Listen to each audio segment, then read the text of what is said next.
The entire restaurant erupted in laughter when the heavy-set woman slipped and crashed onto the gleaming marble floor. Cruel whispers cut through the air. "Someone that fat. No wonder she fell." In that moment, Daniel Wright, a single dad working as a waiter, rushed forward without hesitation. He helped her up, bowed his head, and apologized for the slippery floor as if the fault were his own. He didn't know that the woman he was helping could change the fate of everyone laughing.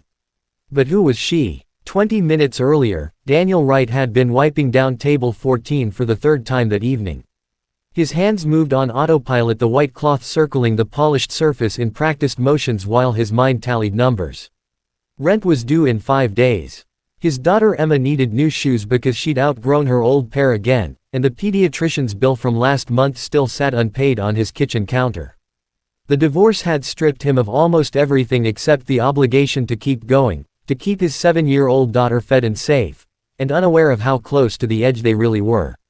Le Royale was the kind of restaurant where a single entree cost more than Daniel made in tips on a slow night. Crystal chandeliers hung from vated ceilings, casting fractured light across white tablecloths and gleaming silverware. The marble floors had been imported from Italy, or so the manager liked to remind the staff, as if knowing that detail would make them walk more carefully. Everything in this place existed to impress, to remind those who entered, that they had arrived somewhere important. Daniel had learned to move through it like a ghost present, but invisible, necessary, but forgettable. The evening shift had started quiet. A few regulars occupied their usual tables near the windows. Couples who came every Friday and ordered the same wine without looking at the menu. The kitchen staff worked in their familiar rhythm. The sound of sizzling pans and shouted orders forming a backdrop. Daniel barely noticed anymore. He'd been refilling water glasses when the woman walked in. She stood in the entrance for a moment, smoothing down a simple gray cardigan that hung loose over plain black pants. Her face was round, her body, heavy-set in a way that made her seem out of place among the slim figures and tailored suits that usually filled these tables. She didn't carry herself like the typical Le Royale customer. There was no designer handbag on her arm, no jewelry glinting at her neck or wrists. When the hostess approached her with a professional smile that didn't quite reach her eyes, Daniel saw the slight hesitation, the quick assessment that happened in less than a second. The hostess led her to a table near the center of the dining room, not tucked away in a corner, but not by the windows either. A middle ground. The woman whose reservation was under the name Eleanor Brooks settled into her chair with careful movements, as if aware that eyes were already tracking her, and they were. Daniel noticed the couple at table 9 exchange a look. The businessman at table 6 glanced up from his phone, his expression briefly registering surprise before sliding into something else, something colder. Daniel had been in this business long enough to recognize the silent judgment that moved through a room like smoke. It was in the way conversations dropped to whispers when Eleanor passed. It was in the slight curl of lips, the raised eyebrows, the quick looks that darted away when she turned her head. The other waiters noticed, too. Marcus, who usually worked the center section, made a point of suddenly needing to help someone else. The busboy who'd been clearing table 8 took an unnecessarily long route to avoid passing too close to Eleanor's table. The manager, Gerald Henderson, stood near the bar with his arms crossed, watching. He wore the expression he always did when something disrupted the carefully maintained atmosphere of his restaurant. Disapproval mixed with calculation. He was weighing whether this woman's presence was worth the risk of upsetting his regulars, the ones who kept this place running with their weekly reservations and expensive wine preferences. Daniel picked up a water pitcher and made his way across the floor. Someone needed to take her order, and apparently that someone was going to be him. As he approached, he caught fragments of conversation from nearby tables. A woman in pearls leaned toward her companion and whispered something that ended with a laugh, sharp and mean. At table 12, a man in an expensive suit muttered to his date about standard slipping. Eleanor sat with her menu open, her eyes fixed on the pages, but Daniel could see the slight tension in her shoulders, the way her fingers gripped the edges a little too tight. He reached her table and offered the standard greeting, his voice trained to be pleasant and neutral. Eleanor looked up and for a moment their eyes met. There was something in her gaze that caught him off guard. Not embarrassment or defiance, but a kind of quiet observation, as if she were taking measure of something beyond the immediate moment. She ordered water with lemon and asked for a few more minutes to decide on her meal. Her voice was steady, professional, even lacking the nervousness he might have expected. The kitchen had just mopped the main floor. The cleaning staff had come through during the brief lull between the early dinner crowd and the evening rush, leaving the marble tiles slick and gleaming under the chandelier light. Daniel had nearly slipped himself earlier, catching his balance on the edge of a table. He'd meant to put out the caution sign, but Gerald hated those yellow markers. They ruined the aesthetic he always said made the place look cheap. Eleanor stood to visit the restroom, her chair scraping softly against the floor. She took 3 steps toward the back hallway. Her shoe, a simple flat with a worn sole, hit the freshly mopped marble at the wrong angle. Her foot slid forward, her body tilted. For a split second, she seemed suspended in the act of falling arms, reaching for something to grab that wasn't there. Then gravity won and she went down hard, her hip and shoulder taking the impact with a sound that carried across the dining room. The laughter started immediately, not from everyone, but from enough people that it felt like the whole room had erupted. Someone at table 9 let out a bark of amusement they didn't bother to stifle. The woman in pearls covered her mouth, but her eyes were bright with mirth. A younger couple near the window exchanged grins, and the man said something that made his partner laugh harder. The words came next, whispered, but loud enough to be heard. "Someone that fat. No wonder she fell." Another voice, this one from somewhere near the bar. "Shouldn't have tried to walk in the first place." Eleanor lay there on the cold marble, her gray cardigan twisted around her body, her face flushed with humiliation. She tried to push herself up, but her hand slipped on the slick floor. The laughter continued, a cruel soundtrack to her struggle. Daniel saw Marcus take a step forward, then stop when Gerald shot him a warning look. The manager's expression was clear. "Don't make a scene. Don't embarrass the other guests by drawing more attention to this. Let her get up on her own." But Daniel was already moving. He crossed the floor in 4 long strides, ignoring the looks from his coworkers, ignoring Gerald's tightening jaw. He reached Eleanor and bent down, extending his hand. She looked up at him, her eyes wet with tears that hadn't fallen yet. And for a moment she seemed ready to refuse his help out of sheer pride. Then her fingers closed around his and he pulled her up, gently steadying her with his other hand on her elbow. "I'm so sorry, ma'am," Daniel said, his voice loud enough for the nearby tables to hear. "The floor was just cleaned. It's slippery. We should have put out a warning sign. This is entirely our fault." He meant every word. The floor was dangerous. Someone should have marked it. But more than that, he meant the apology as a shield, something to absorb the judgment he could feel radiating from every corner of the room. Eleanor stood there trembling slightly, her breathing uneven. Daniel kept his hand on her elbow, a small barrier between her and the staring eyes. He could feel the weight of everyone watching, could sense their amusement shifting into something else. Confusion maybe, or contempt for him now for being the fool who thought this woman deserved dignity. Someone at table 6 laughed again, but this time it was directed at Daniel. "Look at that. Going above and beyond for what tips?" The comment sparked another round of snickers. Marcus shook his head from across the room, a gesture that clearly said Daniel had made a mistake.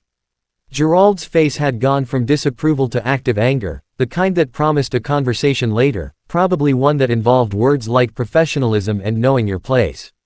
Eleanor pulled her arm free from Daniel's grip, not roughly, but with enough firmness to make it clear she didn't want to be touched anymore. She straightened her cardigan, wiped at her eyes with the back of her hand and looked at him directly. "Thank you," she said, her voice barely above a whisper. Then she turned and walked toward the restroom, her steps careful now, each one placed with deliberate precision. The room watched her go, and the whispers started up again, lower this time, but no less vicious. Daniel returned to his station, feeling the burn of embarrassment creeping up his neck. He'd made himself the joke now. The other waiters would talk about this for days, maybe weeks. Gerald would probably write him up another black mark on a record that didn't need any more problems. But when he glanced back at the spot where Eleanor had fallen, at the wet marble that gleamed innocently under the lights, he found he didn't regret it. Someone had needed help. He'd helped. It should have been that simple. The dining room slowly returned to its normal rhythm. Conversations resumed. Forks clinked against plates. The pianist in the corner started playing again. Soft jazz that filled the spaces between words. But something had shifted. Daniel could feel it in the way people looked at him now, in the smirks that followed him as he moved between tables. He'd crossed a line they all understood existed, even if no one had ever spelled it out. Some people deserved kindness, others didn't, and you were supposed to know the difference. Eleanor Brooks stayed in the restroom for 12 minutes. Daniel knew because he checked his watch 3 times, wondering if he should ask someone to check on her. The women's restroom at El Royale was all marble and gold fixtures designed to make guests feel pampered. But he doubted any amount of luxury could erase what had just happened out there on the floor. The laughter still echoed in his mind, and he hadn't been the one lying on cold stone while strangers made jokes about his body. When she finally emerged, her face was composed, but her eyes were red-rimmed. She tried to fix her appearance, smoothing her hair and straightening her cardigan. But there was something fragile in the way she held herself now, like a person who just glued together broken pieces and wasn't sure if the adhesive would hold. She walked back to her table with her head up, each step measured and careful. The dining room noticed. Conversations dipped. Eyes tracked her movement. The woman in pearls whispered something to her companion that ended with a smirk. Daniel was refilling water at table 8 when Eleanor sat down. She placed her napkin in her lap with deliberate precision, then looked around the room until she found him. She raised one hand, a small gesture that nonetheless carried weight. When the hostess approached to help, Eleanor shook her head and pointed directly at Daniel. The message was clear. She wanted him specifically. Marcus appeared at Daniel's elbow as he set down the water pitcher. His voice was low, meant only for Daniel to hear. "You don't have to take that table. I can get Gerald to reassign it." There was something almost pitying in his tone, as if Daniel were being punished, and Marcus wanted to offer an escape route. But Daniel picked up his order pad and crossed the floor, feeling the weight of multiple gazes following him. He reached Eleanor's table and stood with his pen ready. She looked up at him with those observant eyes, the ones that seemed to see more than they should. "I'd like to order now," she said. Her voice was steadier than it had been before, though Daniel thought he could detect a slight tremor underneath, like someone speaking through pain. He nodded and waited. What came next surprised him. Eleanor ordered the pan-seared duck breast, one of the most expensive entrees on the menu. Then she added the lobster bisque as a starter, the heirloom tomato salad with truffle oil, and a side of roasted Brussels sprouts with panetta. She ordered a bottle of wine that Daniel recognized as one of the reserve selections, the kind that cost more than his weekly grocery budget. When she finished, she closed the menu and handed it to him without meeting his eyes, as if the act of ordering had required all her available courage. Daniel wrote it down without comment or reaction. He'd served enough wealthy customers to know that price tags meant different things to different people. Maybe this was her way of proving something to herself or to the room or to the universe that had just humiliated her in front of strangers. It wasn't his place to question.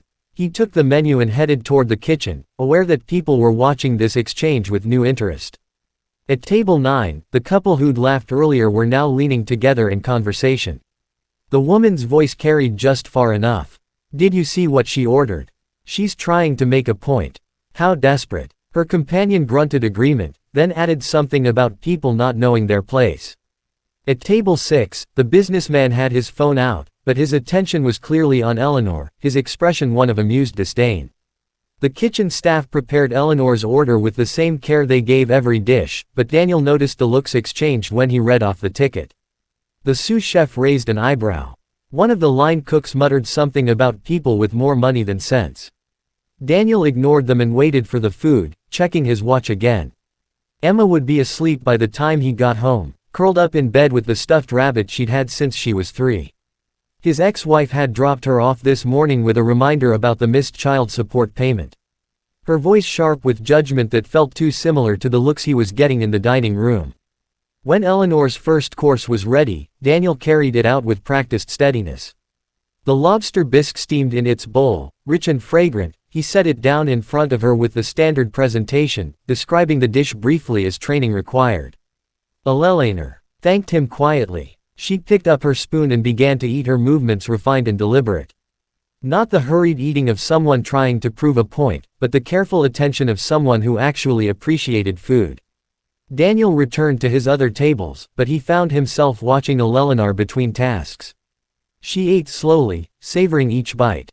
When he brought the salad, She examined it with what looked like professional interest, noting the arrangement of ingredients before taking her first furkful.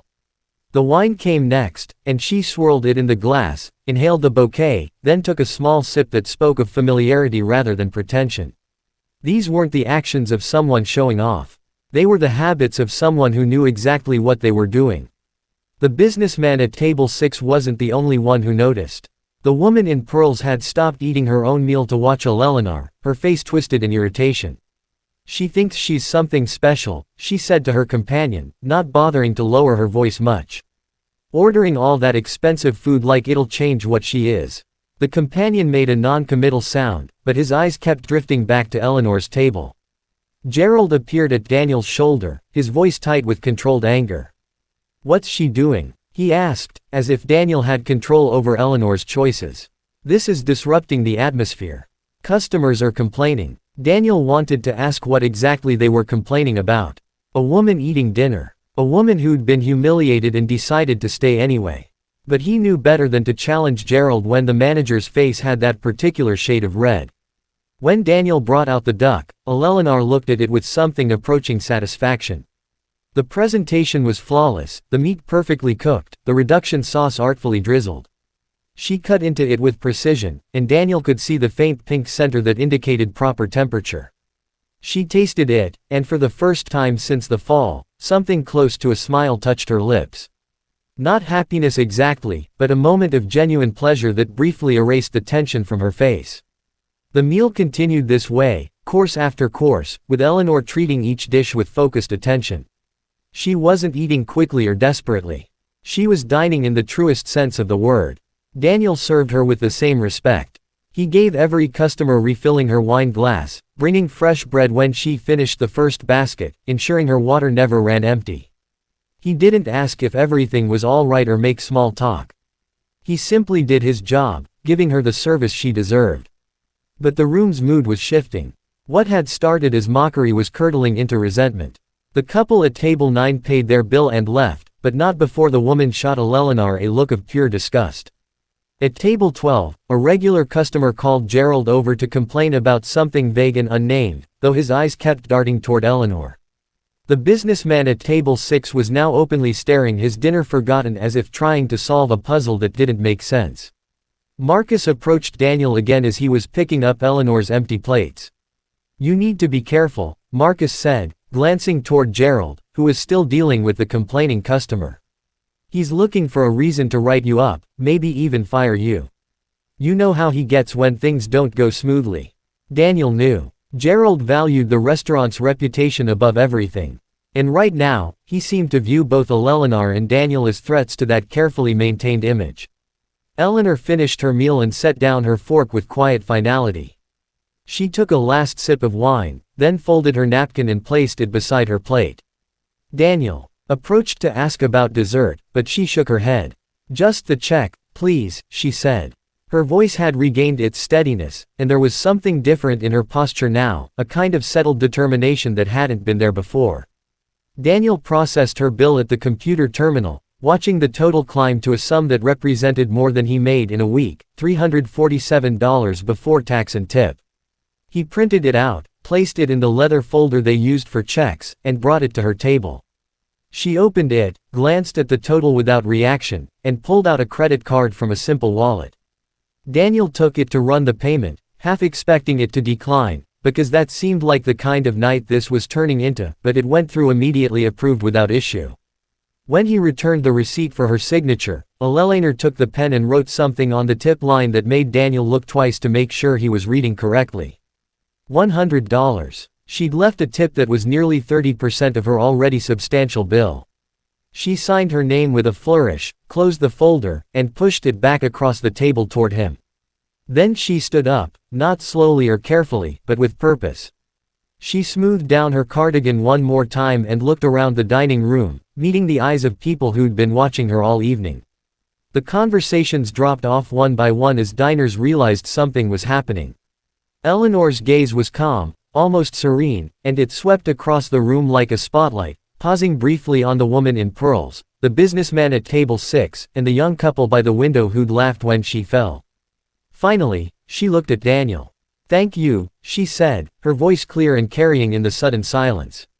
You were the only person in this room who treated me like a human being tonight. The words hung in the air, simple and devastating. Daniel felt his face flush, uncomfortable with being singled out. But Eleanor wasn't finished. She turned to address the room at large, and Gerald started moving forward from his position near the bar, sensing something was about to happen that he wouldn't be able to control. Eleanor's next words came out calm, and measured each one deliberate. I came here tonight to see something for myself. I needed to know what kind of establishment this really was. She let that statement settle, watching as confusion rippled through the dining room. Gerald had stopped moving his face, now showing uncertainty rather than anger. The room had gone completely quiet, even the kitchen sound seeming to fade into the background. My name is Eleanor Brooks, she continued, and something in the way she said it made several people's expressions change. Recognition flickered across faces, followed by confusion, then dawning horror. Some of you might know that name. She looked directly at Gerald now, and the manager's face had gone pale. I own this restaurant. I own the building it's in, and I own 6 others just like it across this city. The silence that followed Eleanor's revelation was absolute. No one moved. No one spoke. Even the soft jazz from the piano had stopped, the musician's hands frozen above the keys. Daniel stood there holding the leather check folder, his mind struggling to process what he just heard. Eleanor Brooks. The name belonged to the woman who'd built the largest restaurant and hospitality group in the city, an empire that had started with a single cafe 20 years ago and grown into something that employed thousands. Gerald's face had drained of all color. His mouth opened and closed twice before any sound came out. And when it did, his voice cracked. Miss Brooks, I had no idea you were coming. If we'd known, we would have prepared. Eleanor cut him off with a raised hand, the gesture somehow commanding, despite coming from a woman in a worn cardigan who'd been lying on the floor an hour ago. That's exactly why I didn't announce myself, she said. Her voice remained calm, but there was steel underneath it. Now, the kind of authority that came from years of making decisions that affected people's livelihoods. I wanted to see what this place really was when no one was performing for the owner. And now I know. The woman in pearls had her hand pressed to her mouth, her earlier smugness replaced by something approaching panic. The businessman at table 6 had gone rigid in his chair, his phone forgotten on the table. The young couple by the window looked at each other with dawning horror, probably their earlier comments in their minds and wondering if Eleanor had heard them. She had. Daniel had no doubt about that. Eleanor Brooks struck him as someone who missed very little. Eleanor turned her attention back to Daniel and her expression softened slightly. You helped me when I fell, she said, and the room hung on every word. You apologized for something that wasn't your fault. You treated me with dignity when everyone else in this room saw me as either invisible or as entertainment. She gestured around the dining room, taking in the expensive decor, the crystal glasses, the white tablecloths. Do you know what I've learned about luxury establishments? The more elegant they appear, the more cruel they become to anyone who doesn't fit their narrow definition of acceptable. Gerald made another attempt to speak, his hands clasped in front of him like he was praying. Miss Brooks, please. I assure you this isn't representative of our standards. We pride ourselves on excellent service for all guests. But Eleanor wasn't interested in his reassurances. She turned to face him directly, and the manager actually took a step backward. You saw me fall, Eleanor said, her voice carrying to every corner of the room. You saw your customer lying on a floor your staff had made dangerous by not marking it properly, and you did nothing. Worse than nothing, you stood there calculating whether helping me would offend your other guests. She let that sink in, watching Gerald's face confirm the truth of her words. Meanwhile, this man, she gestured to Daniel, risked his job and his dignity to do the right thing. And what did he get for it? Mockery from the customers, from his co-workers, and from you. Daniel felt exposed standing there at the center of the room's attention. Part of him wanted to disappear to fade back into the invisible role he usually occupied. But Eleanor wasn't finished. She reached into her purse and pulled out a business card holding it out to him. I'd like you to come see me tomorrow at my office downtown. The address is on the card. We need to talk about your future. He took the card automatically, his fingers numb. The embossed lettering read Eleanor Brooks, CEO Brooks Hospitality Group, followed by an address in the business district.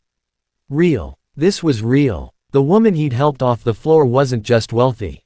She was powerful enough to reshape his entire life with a single phone call. "I don't need this job," Eleanor said, addressing the room again. "I don't need any of you. But you all need to learn something that seems to have been forgotten in places like this." She swept her gaze across the dining room, making eye contact with the people who'd laughed at her, who'd whispered cruel things, who judged her based on nothing but appearance. A person's value has nothing to do with how they look or how much money they carry. It has everything to do with how they treat others. When no one's watching, when there's nothing to gain from kindness except the knowledge that you've done the right thing. The woman in pearl started to say something. Probably an apology, but Eleanor shook her head. "I don't want your apologies. They're worthless. You're only sorry because you found out I have power over you. If I were just a regular person who fell down, you'd still be laughing." She turned to the businessman who'd gone sheet white. "And you. I heard what you said about standards slipping. You're right. They have slipped. Not because of who walks through the door, but because of who we've become on the other side of it." Gerald tried once more, his voice desperate now. "Miss Brooks, please let me make this right. We can retrain the staff, implement new policies." Eleanor stopped him with a look that could have frozen water. "You can start by marking wet floors so people don't get hurt. You can continue by teaching your staff that every customer deserves respect regardless of what they look like or what they order. And you can remember that I'll be watching closely." She collected her purse and adjusted her cardigan one final time. Before she left, she looked at Daniel again, and this time there was something almost gentle in her expression. "Thank you," she said simply. "For being decent, for remembering that kindness matters, even when it costs you something." Then she walked toward the exit, her steps steady and sure, and the dining room parted around her like water around a stone. The door closed behind Eleanor Brooks and the silence held for 3 more seconds before chaos erupted. Gerald immediately started barking orders at the staff. His panic manifesting as anger, the hostess rushed to comfort several customers who were gathering their things to leave. Probably worried about being associated with the evening's events, Marcus appeared at Daniel's side, his earlier pity replaced by shock. "Did that really just happen?" he asked. But Daniel didn't have an answer. He looked down at the business card in his hand, at the $100 tip that Eleanor had left at the empty table where she'd sat and eaten an expensive meal while the room judged her. None of it felt quite real yet. His shift still had an hour to go, but Gerald was too distracted to notice when Daniel slipped into the break room and sat down on the worn couch that smelled like old coffee. His phone buzzed. A text from his ex-wife reminding him again about the missed payment. The words sharp even through the screen. But for the first time in months, Daniel didn't feel the familiar weight of failure pressing down on his chest. He had a business card with an address downtown. He had a meeting tomorrow with one of the most powerful people in the city. He had no idea what Eleanor Brooks wanted to discuss, but whatever it was, it represented possibility. A door opening when he'd thought all the doors were locked.